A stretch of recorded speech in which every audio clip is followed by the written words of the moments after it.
नमस्कार, मी अनिल तिवारी महाराष्ट्राचा पुढारी या न्यूज चॅनल मध्ये आपलं सहर्ष स्वागत करतो।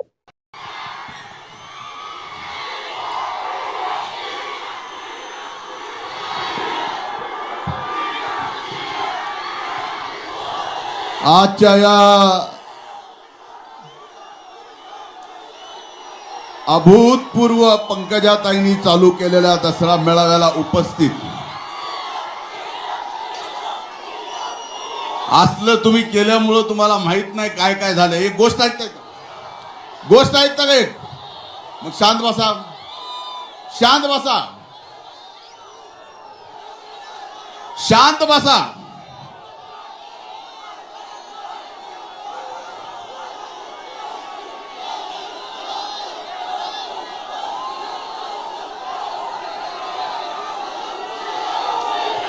आजच्या या दसरा मेळाव्याला इथं उपस्थित आपल्या सर्वांच्या लाडक्या, माझ्याही लाडक्या भगिनी, राज्य मंत्रिमंडळातील मंत्री पंकजाताई गोपीनाथरावजी मुंडे, व्यासपीठावर उपस्थित माजी खासदार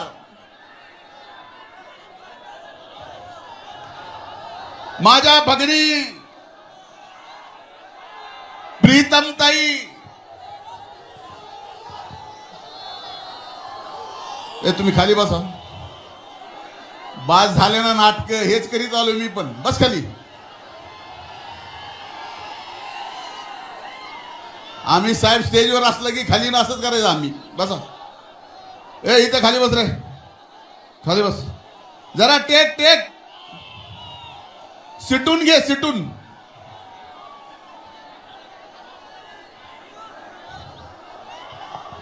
व्यासपीठावर उपस्थित आदरणीय जानकर साहेब, व्यासपीठावर उपस्थित सर्व मान्यवरांची नावं घेता येतील। आपण बराच वेळ झाला इथं अगोदरपासून पोहोचलात, आम्हालाही इथं यायला अर्धा तास वेळ गेला। ताईंनी त्यांच्या भाषणामध्ये या गोष्टीचा उल्लेख करावा की आजपर्यंत स्वर्गीय मुंडे साहेबांचा या विजयादशमीच्या दसरा मेळाव्याचा अभूतपूर्व मेळावा जर कुठला असेल तर तो आजचा आहे। आणि आज इथं उपस्थित दसरा मेळाव्याला आलेल्या सर्वांना मी नतमस्तक होऊन दंडवत घालतो की आपण एवढं प्रेम मुंडे कुटुंबावर, पंकजाताईवर या ठिकाणी दाखवता।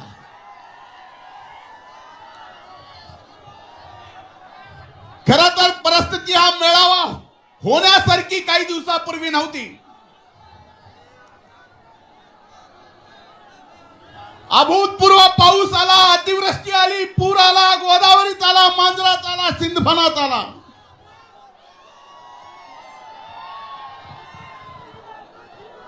भयंकर शेतकऱ्यांचं संकट, शेतकऱ्यांच्या समोर संकट आलं। तसलं संकट असताना माझी आणि ताईंची चर्चा झाली की आपण काय करावं। पण ताईंनी निर्णय घेतला, काही जरी झालं तर या दसऱ्याची परंपरा मोडायची नाही। मी ताई आपले मनापासून अभिनंदन, आभार मानतो। आज शेतकरी अडचणीत आहे, इथं आलेला प्रत्येक जण शेतकरी आहे, शेतमजूर आहे। आज अभूतपूर्व नुकसान झालंय, मान्य करतो। आज मी मंत्रिमंडळात नाही, फक्त आमदार आहे, पण माझी बहीण मंत्रिमंडळात आहे। आणि शेतकऱ्याच्या शेवटच्या टोकापर्यंत शेतकऱ्याला जास्तीत जास्त मदत आपल्या पंकजाताई महायुतीच्या सरकारकडून मिळून दिल्याशिवाय राहणार नाहीत। हा विश्वास मी या निमित्तानं आपल्या समोर व्यक्त करतो. खरं ही दसऱ्याच्या मेळाव्याची परंपरा, जे फक्त घोषणा द्यायला आले त्यांना मेळावा कधी सुरू झाला, पहिला दसरा मेळाव्याला कोण आलतं काय माहित नाही. तुम्ही बोलू द्यायला आलात का बंद करायला आलात? तुम्हाला कसं समजू? मला सरळही समजून सांगता येतं आणि उलटही सांगता येतं.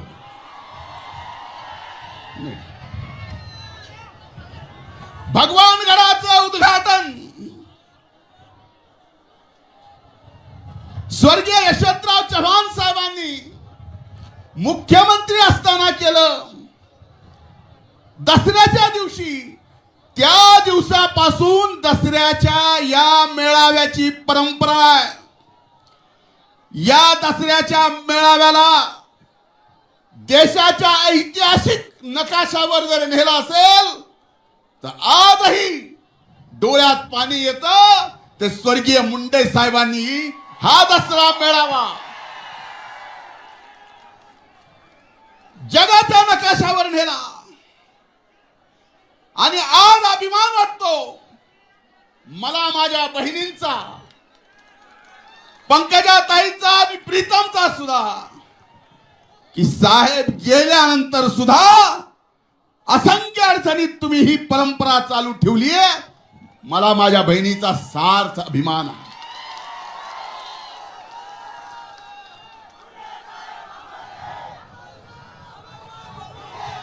आम्ही लहान होतो.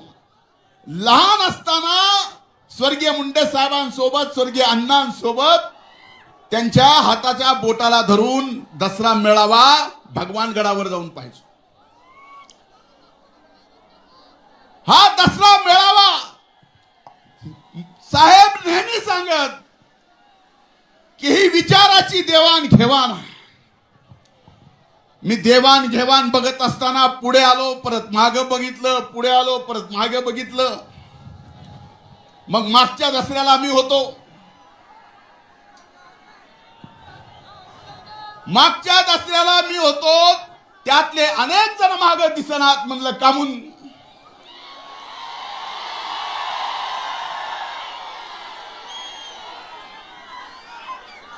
पुढे निवडणुका नाहीत असं त्यांना वाटतं. पण एक लक्षात घ्या, कुणी जर हा विचार घेऊन संबंध इथं आलेला प्रत्येक जाती पाती धर्मातला बाबांचा भक्त, स्वर्गीय मुंडे साहेबांचा अनुयायी, या सगळ्याला संपवायला कोण जर निघाला असेल तर त्याला कधी 10 जन्म सुद्धा संपवता येणार नाही. काही जण म्हणले स्वर्गीय मुंडे साहेबांचं आता सगळं संपलं. माझं आपल्याला एवढं सांगणं, अनेक जणांना हे ऐकायचंय, कारण मी बरेच दिवस झालं ताई बोललोच नाही. मैंने सोचा कि इस सफर में खामोश रहना ही ठीक है, ना कुछ करते हुए बिना वजह गालियां खाइए. पण आज आपल्याला सांगतो, मी विद्यार्थी चळवळीपासून ज्या ज्या वेळेस ज्या ज्या जातीच्या आरक्षणाचा मुद्दा आला त्या वेळेस त्या प्रत्येक जातीच्या आरक्षणासाठी भांडणारा मी एक कार्यकर्ता आहे. आणि हे तुमच्यापासून लपलेलं नाही आहे.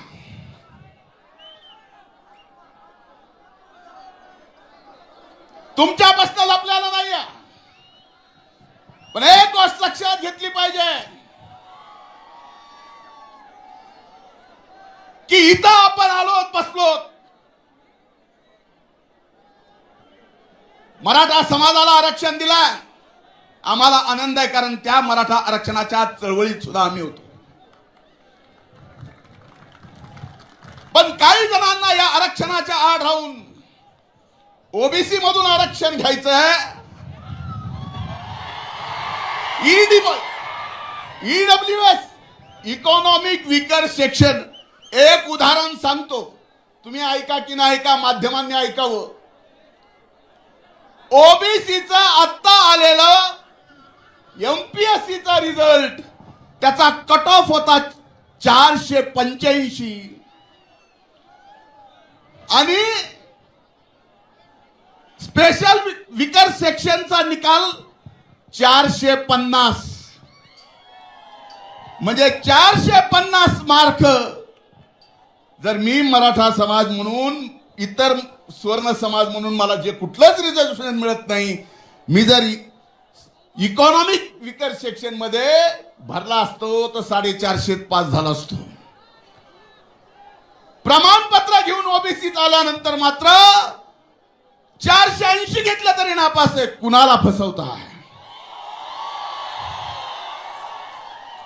काही ठराविक लोकांना फक्त याबाबत स्वतःला खुर्ची मिळावी यासाठी, अरे मराठा समाजातल्या लहान मुलांना आरक्षणासाठी, नोकरीसाठी सरकारनं जे करायचंय ते केलंय, सरकार आताही करत आहे. पण आज हा मेळावा जसा स्वर्गीय मुंडे साहेबांचं नाव घेतल्याशिवाय सुरूही होऊ शकत नाही आणि संपत शकत नाही,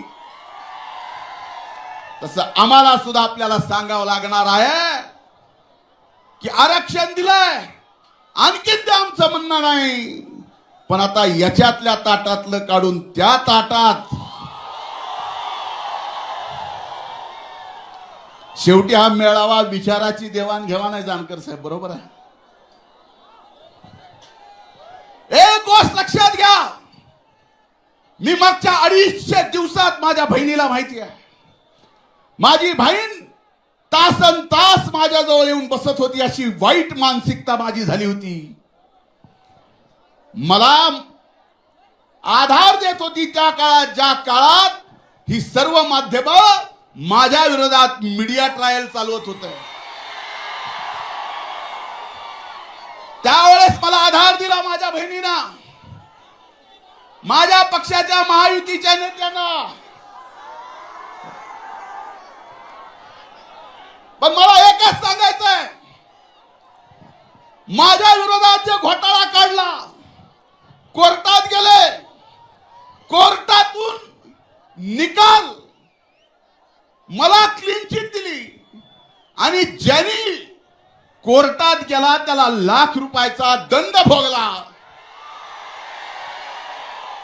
हे चुकीचं कसं केलंस म्हणून. आणि एवढं होऊन सुद्धा मी आज तरीही शिक्षा भोगतोय. हे लक्षात घ्या. म्हणून आज दसऱ्याच्या मेळाव्यात शेवटच्या 2 मिनिटात मी आपल्याला एवढं सांगतोय, या दसऱ्याच्या मेळाव्यात मी एवढंच सांगतोय, ना आम्ही कुणाला विरोध केला, ना आम्ही कुणाच्या विरोधात आहोत.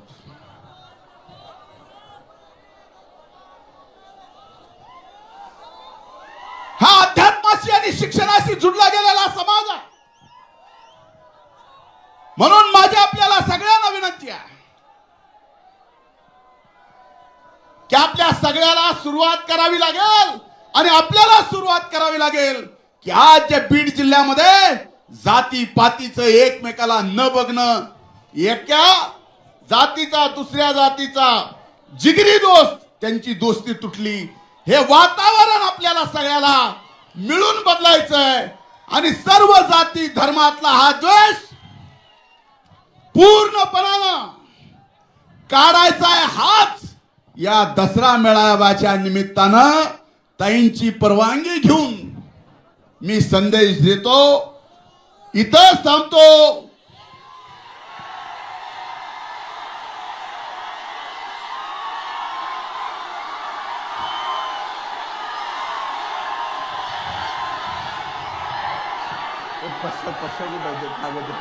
कागदावर लिहिलेलं आहे.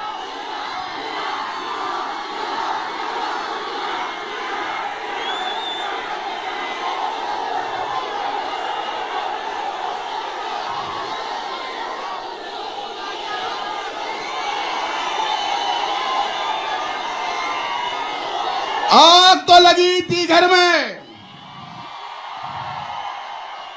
आग तो लगी थी घर में, दोस्त ने आके पूछा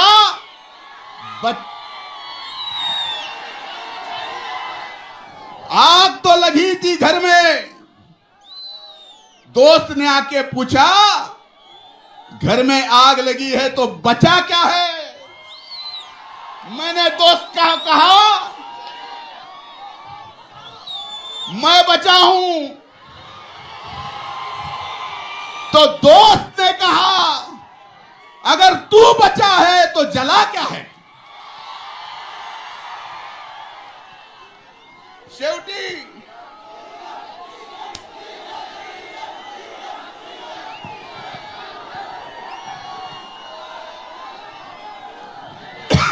हर मुश्किल,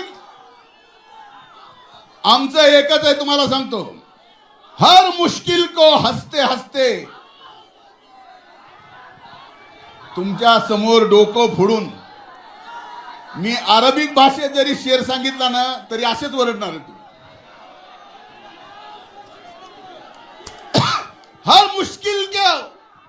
हर मुश्किल को हंसते हंसते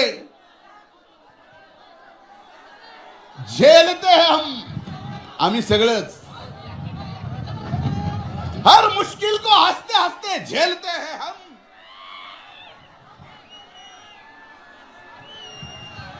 हम आंधियों में भी चिराग जलाते चलते हैं. खूप खूप धन्यवाद. संत भगवान बाबांचा, राष्ट्र संत भगवान बाबांचा अमर रहे, अमर रहे, अमर रहे, अमर रहे. राष्ट्र संत भगवान बाबाचा. एकच आनंदाची गोष्ट या ठिकाणी सांगतोय. अनेक दशक मुंडे साहेब असल्यापासून भगवानगडाला 10 एकर जागा वन विभागाची लागणार होती. ताईंच्या प्रयत्नातून, माझ्या पाठपुराव्यातून, केंद्रातून आदरणीय मोदी साहेबांनी, अमित भाई शहा साहेबांनी, भूपेंद्र साहेबांनी, या राज्याचे मुख्यमंत्री देवेंद्र फडणवीसांनी, उपमुख्यमंत्री अजितदादांनी, एकनाथ शिंदे साहेबांनी, सर्वांनी प्रयत्न केले आणि दसऱ्या दिवशी ती जागा भगवानगडाला 10 एकर मिळालेली आहे. आपल्या सर्वांच्या वतीनं मी ताईंचे, म्हणजे सरकारमध्येच म्हणून, आणि केंद्र सरकारचे सर्वांचे मनापासून आभार मानतो. खूप खूप धन्यवाद. जय हिंद, जय महाराष्ट्र, जय भगवान. प्रत्येकाच्या मनामनातील, मातीच्या कणाकणातील आपल्या व आपल्या हक्काची ललकारी महाराष्ट्राचा पुढारी पाहण्यास विसरू नका.